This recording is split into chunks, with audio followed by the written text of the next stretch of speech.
Seja muito bem-vindo, seja muito bem-vinda ao nosso espaço de estudo e reflexão espírita. É uma alegria ter você aqui, porque cada encontro é um passo a mais nessa caminhada de entendimento, consolo e renovação interior. No vídeo de hoje, daremos continuidade aos nossos estudos com um tema essencial, Elementos Gerais do Universo, capítulo 2 do Livro dos Espíritos, na sua primeira parte. Um capítulo que nos convida a olhar para a criação com mais profundidade, não apenas com os olhos da matéria, mas com a atenção da consciência.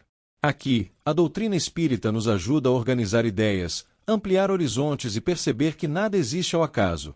Há leis, a finalidade, a sabedoria e há aprendizado para nós em cada detalhe do universo. Antes de começarmos, eu te peço 3 gestos simples que fortalecem muito esse trabalho. Compartilhe este vídeo com alguém que também esteja buscando luz e entendimento.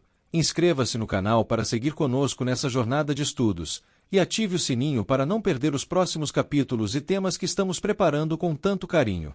Agora, respire com calma, acomode o coração, e venha comigo.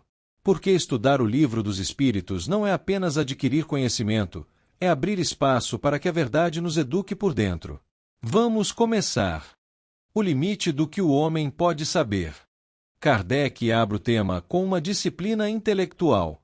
Não é dado ao homem conhecer o princípio das coisas em profundidade absoluta. Questão 17. O véu se levanta à medida que o ser se depura, mas para certas compreensões, faltam faculdades que ainda não possuímos. Questão 18. A leitura de Miramês. O porquê moral do limite. Miramês não trata isso como proibição arbitrária, mas como proteção pedagógica. O ser humano ainda não tem sentidos espirituais desenvolvidos para penetrar certas camadas do micro e do macrocosmo. E, principalmente, ainda não tem amor suficiente para garantir o uso benéfico de certas forças. Se a humanidade já usa conquistas científicas para guerra, domínio e vaidade, imagine-se o risco de dominar forças mais profundas da natureza sem fraternidade. A ideia-chave aqui é: Deus não nega conhecimento por capricho, a natureza dosará o acesso conforme a capacidade moral de sustentar a luz. O Espiritismo não humilha a razão, ele a educa. Ciência, investigação e a fronteira do permitido. A ciência é apresentada como instrumento legítimo do progresso, questão 19. Mas, ela não ultrapassa certos limites, porque os limites são da própria condição evolutiva do espírito encarnado, não de uma censura humana. Kardec acrescenta um ponto finíssimo, muito coerente com a Revista Espírita, no espírito geral do que ele defende. A inteligência humana, movida por orgulho, pode construir sistemas sobre sistemas, confundindo hipótese com verdade. O tempo desmente muita coisa e educa a humildade. Aqui se toca no âmago do capítulo 2º de O Livro dos Espíritos, e na própria postura metodológica de Allan Kardec. A tendência humana de construir sistemas sobre sistemas é uma das maiores barreiras para a compreensão da verdade espiritual, e a codificação espírita nos oferece chaves profundas para entender por que isso ocorre e como a humildade é o único caminho para o conhecimento real. Vamos ver alguns pontos. O orgulho como véu da inteligência. Segundo os Espíritos, pergunta 17. Não é dado ao homem, no seu estado atual, compreender a origem primária das coisas. O orgulho, porém, não aceita o desconhecido. Onde a ciência ou a filosofia param, o orgulho humano frequentemente se sente compelido a preencher as lacunas com suposições ousadas. Princípio da codificação. O homem, movido pela vaidade, acredita que sua inteligência é a medida de todas as coisas. Ao não conseguir explicar um fenômeno, ele cria um sistema, uma teoria fechada, e passa a defendê-lo não porque seja verdade, mas porque é sua criação. Podemos refletir então, como diz Kardec em A Gênese, o orgulho é a cegueira do espírito. Ele faz com que a hipótese seja vestida com trajes de verdade absoluta. No Espiritismo, aprendemos que a ciência do homem é a de uma criança, e o sistema que hoje parece sólido, amanhã se revela apenas uma peça de um quebra-cabeça muito maior. Sistema sobre sistemas. A confusão das linguagens. Kardec adverte na introdução de O Livro dos Espíritos sobre o perigo dos sistemas. No século XIX, muitos criaram teorias para explicar as mesas girantes, alucinação, eletricidade, reflexo do inconsciente. Cada um construía um sistema sobre o outro. A falha do orgulho. O orgulhoso prefere um erro que seja seu a uma verdade que pertença a todos ou que venha de uma fonte que ele não controla. Isso gera fragmentação do conhecimento em seitas e ideologias que, embora inteligentes no raciocínio lógico, carecem de base na realidade universal. Educação pela humildade. A humildade espírita não é ignorância, mas a consciência da própria limitação. Reconhecer que ainda não sabemos, como sugerem as perguntas 18 a 20, é um ato de inteligência superior que evita o desperdício de encarnações em sistemas ilusórios. O tempo, o grande desmentidor e educador. O tempo, na visão espírita, é um instrumento da justiça divina e do progresso. Desmentindo a hipótese. O progresso da ciência e a revelação progressiva dos espíritos funcionam como um filtro. O que é puramente humano e orgulhoso cai por terra, o que é lei natural permanece. A pedagogia do erro. Quando um sistema cai, o espírito sofre o impacto da queda de seu castelo de cartas intelectual. Esse sofrimento educa a humildade. Descobrimos que a verdade não precisa de defensores apaixonados, mas de observadores atentos. O que não devemos tentar entender ainda. A doutrina é clara. Há questões que o espírito humano não pode aprender sem mudar de natureza, ou seja, evoluir.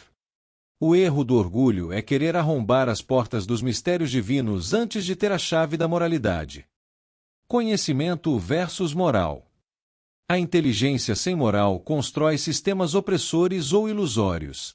A humildade inverte a lógica. Primeiro buscamos a reforma íntima, moral, e esta amplia nossa visão para que os mistérios do universo, matéria elementar, princípio inteligente, se tornem claros naturalmente. O que podemos tirar desses pontos? O sistema mais perfeito é aquele que se submete à prova do tempo e da razão universal, o consenso dos espíritos e a lógica dos fatos. Nesse ponto, a humildade é o resultado da educação que o tempo impõe à alma. Para o iniciante ou o conhecedor, a lição é a mesma. Fé inabalável só é a que pode encarar frente a frente a razão em todas as épocas da humanidade. Frase de Kardec.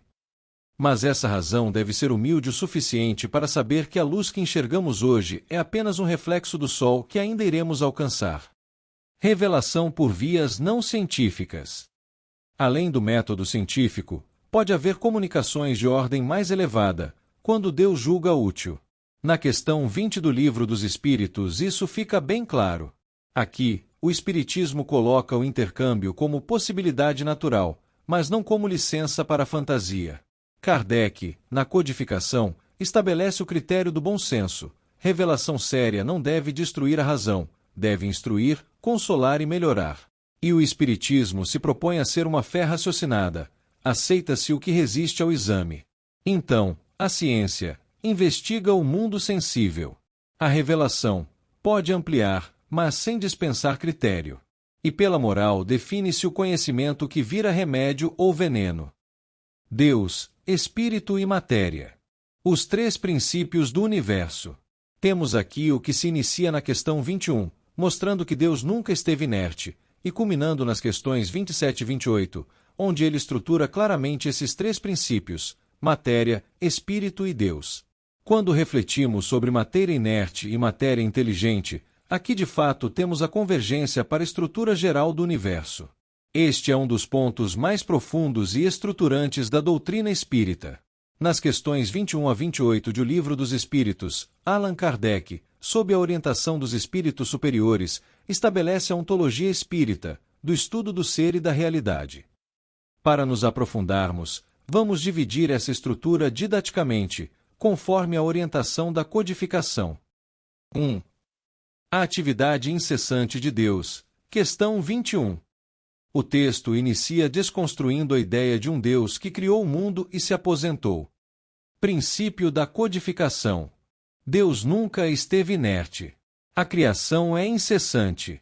Se Deus parasse de exercer sua vontade e ação, o universo deixaria de existir, pois ele é a causa primária de tudo o que há. Isso significa que as leis da física, a vida e a evolução dos espíritos são expressões constantes do pensamento divino. Não há vácuo de gerência divina no universo. 2. A dualidade criada, espírito e matéria. Para entender a estrutura geral, Kardec isola os dois elementos que compõem tudo que não é Deus. O espírito, princípio inteligente, definido na questão 23 como o princípio inteligente do universo. É importante notar que o espírito, aqui deve ser escrito, com E maiúsculo, pois se refere ao princípio, a substância abstrata da inteligência, antes de se tornar um ser individual ou individualidade espiritual. Só a partir de então é que temos o espírito com E minúsculo. Matéria, o instrumento definida na questão 22 como agente, o intermediário sobre o qual o espírito atua. A matéria é o que escraviza o espírito para que este, através do trabalho de transformação dela, desenvolva suas faculdades inteligíveis. 3. A Trindade Universal, questões 27 e 28. Aqui chegamos ao ápice da estrutura geral do universo. O Espiritismo define que o universo repousa sobre três pilares fundamentais: Deus, o Criador, a inteligência suprema. Causa primária. Sobre como Deus cria ou a origem última da matéria, a resposta é sóbria, só Deus o sabe. Questão 21. O espírito Miramês reforça. E aqui cabe uma pergunta, pelo que já vimos até aqui. Essa palavra, espírito, quando nos referimos a Miramês, escreve com E maiúsculo ou minúsculo. Deixa seu comentário e explica o porquê, mostra que compreendeu. Mas voltando ao raciocínio, o espírito Miramês reforça: Deus é atividade permanente, sustentação contínua, cessando o influxo divino, nada subsiste.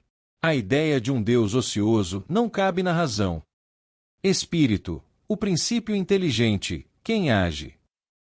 Definido como princípio inteligente do universo na questão 23. Sua natureza íntima escapa à nossa linguagem, não é nada, só porque não é palpável. E Kardec faz o ajuste lógico: o nada não existe. Miramês aprofunda com uma pedagogia: querer definir o espírito antes de viver perdão, caridade e amor é como querer cursar universidade sem alfabetização moral. Em outras palavras, o conhecimento do espírito amadurece com a reforma íntima.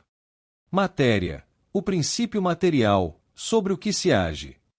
O que chamamos matéria é, para nós, o que tem extensão e impressiona os sentidos, mas a resposta espírita amplia, há estados da matéria tão sutis que não nos impressionam. Questão 22. Ainda assim, continuam sendo matéria. E Kardec dá a definição funcional: muito importante matéria é o laço que prende o espírito e o instrumento de que ele se serve.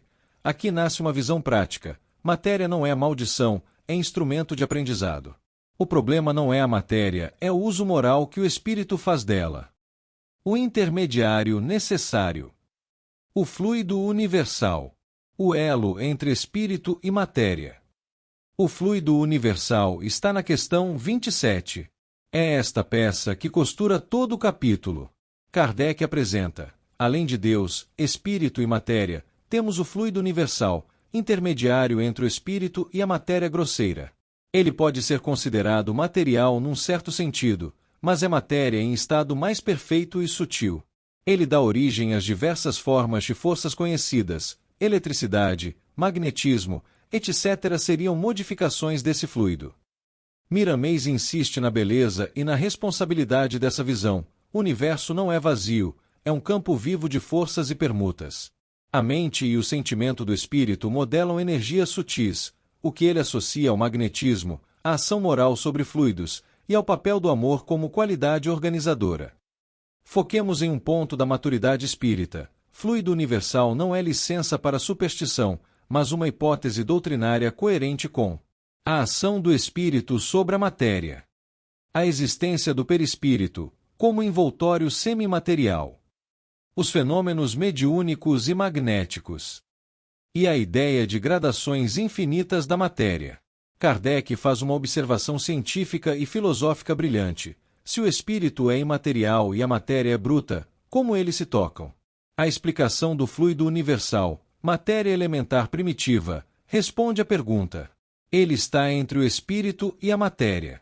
É através deste fluido que o espírito consegue transmitir sua vontade à matéria pesada. Sem esse elo, a inteligência não teria como mover um átomo sequer. 4. Matéria inteligente versus matéria bruta. É preciso cautela doutrinária aqui para não cairmos no panteísmo, achar que tudo é Deus, ou no materialismo. Análise interpretativa. A matéria não possui inteligência própria.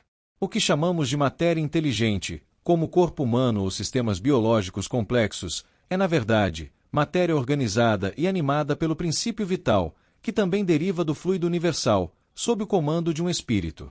O que não devemos confundir: a inteligência reside no espírito. A matéria, por mais sutil que seja, como a do perispírito ou dos fluidos espirituais, continua sendo o componente passivo. O espírito é o componente ativo. Reflexão profunda. A unidade na diversidade.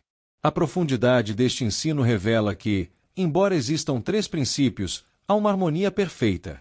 A matéria é uma só em sua origem, o fluido cósmico universal, mas assume infinitas formas, do ferro sólido ao pensamento humano, que produz formas fluídicas. O espírito é criado simples e ignorante, mas destinado à perfeição.